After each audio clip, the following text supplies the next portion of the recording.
आज है सावन का पहला सोमवार और मैंने रखा है व्रत, क्योंकि सावन के सोमवार साल में एक बार आते हैं तो व्रत रखने का किसका मन नहीं करता है। लेकिन समस्या आ जाती है खाने की, भाई हैवी खाना खाने का तो किसी का भी मन नहीं करता, मेरा तो बिल्कुल नहीं। और मैं बहुत ही लाइट खाना चाहती थी, इसीलिए मैंने कहा कुछ ऐसा बनाऊँगी जिसमें कम तेल मसाले हो, मसाला तो बिल्कुल ही ना हो और हल्का भी रहे, वही मैं बनाऊँगी। तो सोचा क्यों ना आपके साथ में भी रेसिपी शेयर कर दूँ। तो हेलो फ्रेंड, कैसे हैं आप सब? आई होप आप लोग बहुत अच्छे होंगे और आप सभी का स्वागत है आपके अपने चैनल स्वीटी वेस्ट फूड रसोई में। तो देखिए, आज बनाते हैं व्रत की थाली। बहुत ही सिंपल है और बहुत थोड़ी ही चीज़ें बनाई हैं। तो मैंने सामक के चावल को धुल के उसे गर्म पानी में भिगो दिया। तो अब हम क्या करेंगे, दूध ले लेंगे। तो मैंने टोटल 4 कप दूध लिया है, 3 कप अभी डाल रही हूँ और 1 कप बाद में। ये फुल फैट दूध है, इसमें मैं क्रीम नहीं निकाल रही हूँ। अगर क्रीम निकाल देंगे तो वो हमारी जो खीर बनेगी वो पतली पतली बनेगी और वो फिर खाने में टेस्टी नहीं लगेगी। तो क्रीम के साथ में ही लीजिए, यानी कि मलाई के साथ में ही डालिए। ये दूध सुबह ही गर्म कर लिया था मैंने और इसको रख दिया था फ्रिज में। तो मैंने सोचा क्यों ना आप, तो दोबारा से अब इसको गर्म करना पड़ेगा। तो दोबारा देखिए गर्म भी हो गया फटाफट से। अब डाल देंगे हम सामक के चावल। सामक जितनी देर में दूध गर्म हुआ उतनी देर में सामक के चावल भी हमारे फूल गए हैं और इनको हम डाल देते हैं। अभी तो मैंने तो बड़ी गैस पे रखा हुआ है, यानी बड़े बर्नर पे। अब इसको ट्रांसफ़र कर देंगे हम छोटे बर्नर पे, ताकि धीमी धीमी आंच पे अच्छे से काढ़ते हुए पके ये। यानी जब धीमी धीमी आंच पे कढ़ती है खीर और कढ़ी वगैरह, तो उसका स्वाद ही अलग होता है। तो सिंपल खाना बनता है जब व्रत में, और कहते भी हैं भाई व्रत का मतलब ही ये होता है कि सिंपल खाना खाना। तो मैंने भी वही किया है। तो अब ले लेते हैं साबूदाना। साबूदाना मैंने लिया है 1.5 कटोरी। कोई भी कटोरी कप जो भी आप नाप से लेना चाहते हैं, या जितना आप के घर में कैंडिडेट फास्ट, मेरे यहाँ तो व्रत वाले भी खाते हैं और बिना व्रत वाले भी इस रेसिपी को बहुत पसंद करते हैं। तो मैं हमेशा ही ज़्यादा बनाती हूँ। तो मैंने 1.5 कटोरी लिया है साबूदाना, इसको मैंने पीस लिया है। ये है 4 बड़े साइज़ के आलू, इनको हम कर लेंगे ग्रेट। तो मोटे महीन जिस तरफ से भी करें, क्योंकि ग्रेट कर लेंगे तो फिर मैश करने के बाद में ये बिल्कुल एकदम मिक्सअप हो जाते हैं, तो उसकी टेंशन नहीं है। लेकिन ग्रेट ज़रूर करना है, इस बात का हमें ध्यान रखना है, हाथों से नहीं फोड़ना है, नहीं तो फिर गुठलियाँ रह जाती हैं। तो इस तरीके से हम ग्रेट कर लेंगे। तो वीडियो में आगे बढ़े आप सभी से रिक्वेस्ट है मेरी, जिन्होंने मेरे चैनल को सब्सक्राइब नहीं किया प्लीज़ सब्सक्राइब कीजिए, सपोर्ट कीजिए। मुझे बहुत सपोर्ट की ज़रूरत है आपके, क्योंकि देखिए मेरा कैंसर ट्रीटमेंट चलता है और मुझे फाइनेंशियली तो बहुत ज़्यादा सपोर्ट की ज़रूरत है। इसलिए आप सभी से दोस्तों से निवेदन है कि प्लीज़ सपोर्ट करें, और इतना सपोर्ट करें कि प्लीज़ मेरा वॉच टाइम पूरा करा दीजिए और चैनल मोनेटाइज हो जाए, और अच्छे से वायरल कीजिए वीडियो, ताकि थोड़ा फाइनेंशियली सपोर्ट मुझे मिल सके। तो मैंने 2 हरी मिर्च ली है, इसको भी हम काट लेते हैं। और जितना तीखा आपको पसंद है, क्योंकि मैं उतना तीखा बनाती हूँ, मैं खुद भी नहीं खा पाती हूँ, क्योंकि ट्रीटमेंट की वजह से मुंह में छाले वगैरह रहते हैं, तो मैं तीखा नहीं खा पाती हूँ और अल्सर भी हो जाता है पेट में, कहते हैं इसमें। तो वो भी रहता है, तो तीखा नहीं खा पाती, पहले बहुत तीखा खाती थी। तो चलिए वीडियो में आगे बढ़े। तो साथ साथ हम अपनी खीर को भी चलाते रहेंगे। और ये ले लिए हैं 20 से 25 मैंने काली मिर्च। हरी मिर्च के साथ मैं काली मिर्च डाल रही हूँ। काली मिर्च डालने से टेस्ट बहुत अच्छा आता है। फास्ट में मेरी मम्मी सेंधा नमक के साथ में काली मिर्च को पीस के रख लिया करती थी डब्बा भर के। तो साल भर के जितने भी व्रत हुआ करते थे उन सब में वो सेंधा नमक काम आता था। बहुत टेस्टी लगती है इस तरीके से काली मिर्च डालें अगर। और डालेंगे अब सेंधा नमक। ये पैकेट अभी मंगाया था, क्योंकि वैसे सेंधा नमक इस्तेमाल करती हूँ तो वो ख़त्म हो गया था, तो मैंने ये नया पैकेट खोला है। और व्रत में तो वैसे भी शुद्धता का बहुत ध्यान रखना पड़ता है। डाल दिए धनिया पत्तियाँ। अब डाल देंगे हम ये साबूदाना जो हमने पीस के रखा है, लेकिन हम धीरे धीरे डालेंगे, इकट्ठा एक साथ में नहीं डालेंगे। इसको गूंथते जाएंगे जैसे हम आटा गूंथते हैं उस तरीके से। उसके बाद में हम धीरे धीरे इसमें ऐड कर देंगे साबूदाना। अभी मैंने 1 कटोरी लिया, आधी कटोरी अभी मिक्सी की जार में ही है। तो रेसिपी थोड़ी भी अच्छी लगे तो लाइक करना मत भूलिएगा, और एक प्यारा सा छोटा सा कमेंट कीजिएगा। साथ में अपने दोस्तों के साथ में शेयर कीजिएगा, ताकि वो भी इस रेसिपी का आनंद ले सकें, बना के खाएं इसको। ये बहुत सिंपल रेसिपी है। मतलब जो कहते हैं कि व्रत में लोग चटकारे लगाते हैं, नहीं भाई, बहुत सिंपल है। कोई भी नहीं कहेगा कि आप व्रत में बहुत ज़्यादा चटकारे वाला खाना खा रहे हैं। तो देखिए मैंने आधा कप गर्म पानी लिया था, इसको हम धीरे धीरे ऐड करेंगे, क्योंकि साबूदाना है और आलू डाले थे, उसका मॉइस्चर उसके लिए कम था क्या, कम है। तो हम अभी आधा कप पड़ गया, आधा कप मैंने और डाला था, क्योंकि साबूदाना जो है भीगने में पानी लेता है, हम लोग जब भिगोते हैं तब भी पानी लगता है। तो इस तरीके से पानी धीरे धीरे डाल के हम इसको गूंद लेंगे, बिल्कुल आटे का डो बन जाएगा और थोड़ी देर के लिए रेस्ट दे देंगे। देखेंगे बाद में कि इसमें ज़रूरत है पानी की या नहीं। तो लीजिए हमारी खीर भी लगभग बन के तैयार हो गई। इसको हम चला लेते हैं, क्योंकि चलाना बहुत ज़रूरी है। चावल के दाने को देख लेते हैं, देखिए बिल्कुल मैश हो गया है। तो खीर हमारी बन चुकी है।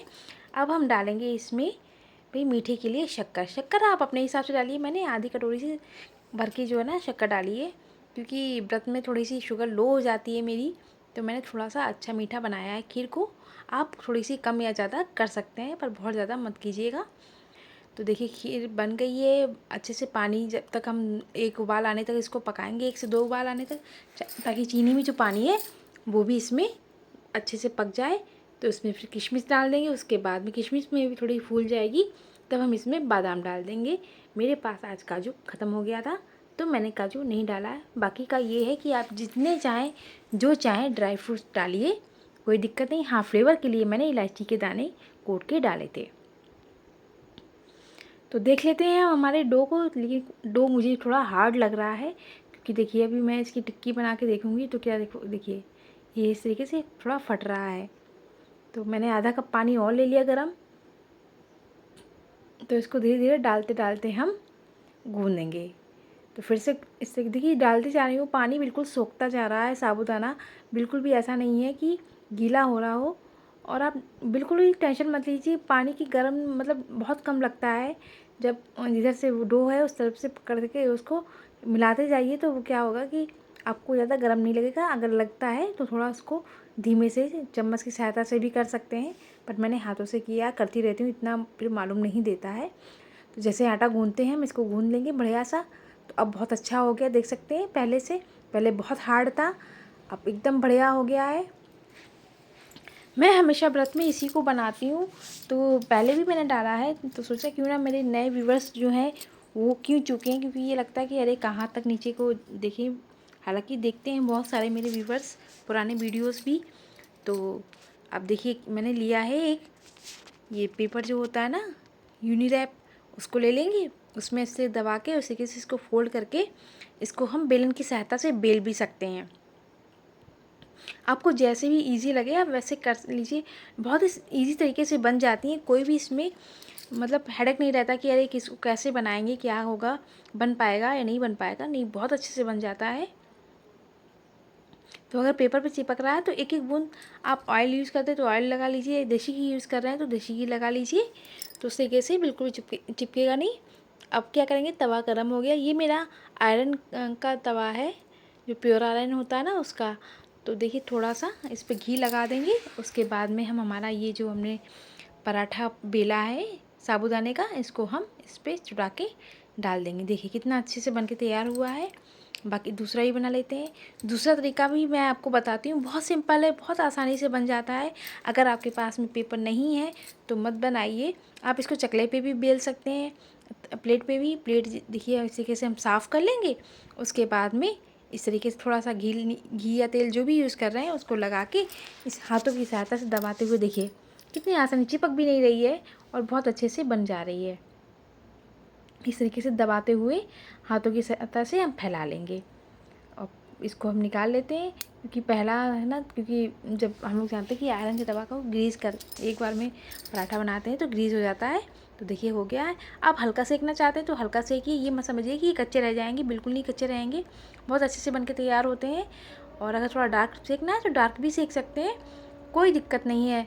जैसा भी आपको खाने का मन हो आप उस तरीके से इसकी सिकाई कर सकते हैं और बहुत अच्छे बनते हैं। बड़े भी बना सकते हैं, छोटे भी बना सकते हैं, साइज़ भी आप अपने अकॉर्डिंग छोटा या बड़ा कर सकते हैं। तो देखिए मैं आपको सब दिखा रही हूँ इस तरीके से। मैंने इसी तरीके से फिर प्लेट पे ही बनाए थे। मुझे भी ये आसान लगता है, क्योंकि पेपर में बार बार अंदर बाहर करना पड़ रहा था। कवर करके इस तरीके से बना सकते हैं। और ये फट भी नहीं रहे, सॉफ्ट रहेगा डो आपका, तो बिल्कुल भी नहीं फटेंगे किनारी इसकी। और ना ही आपको किसी प्लेट या कटोरी या किसी कटोरे की सहायता से इसको काटने की ज़रूरत पड़ेगी। देखिए कितने अच्छे। अगर आप इस तरीके की बनाना चाहें तो इस तरीके से भी आप सेक सकते हैं, थोड़े गोल्डन। तो दोनों तरीके से बहुत अच्छे लगते हैं। कच्चापन नहीं रहता कि अगर वो वाइट रह गए तो वो कच्चे हो, बिल्कुल नहीं, कच्चे बिल्कुल नहीं होते। तो देखिए सारे मैं देसी घी से बना रही हूँ। तो देखिए इस तरीके से हम अपने सारे सेक लेंगे। और फूल भी रहे थे देखिए, क्योंकि ये जो उचक रहा है वो इसीलिए है ना कि ये फूल रहे हैं। तो मैंने इस तरीके से 4-5 बना लिए थे पहले, क्योंकि मुझे भूख लग रही थी और शाम का टाइम था। भूख लगाने के बाद में ही मैंने भोजन किया है। तो ये सब बन गए हैं हमारे। तो अब कर लेते हैं हम प्लेटिंग। सबका चाय का टाइम था, मेरा खाने का टाइम था, तो मैंने खाना और चाय सब एक साथ लेके बैठी थी। तो देखिए इसमें से मैंने एक, क्योंकि 5 बनाए थे तो मैंने एक जो है गाय के लिए निकाला था। तो देख सकते हैं कितने सॉफ्ट बने हैं।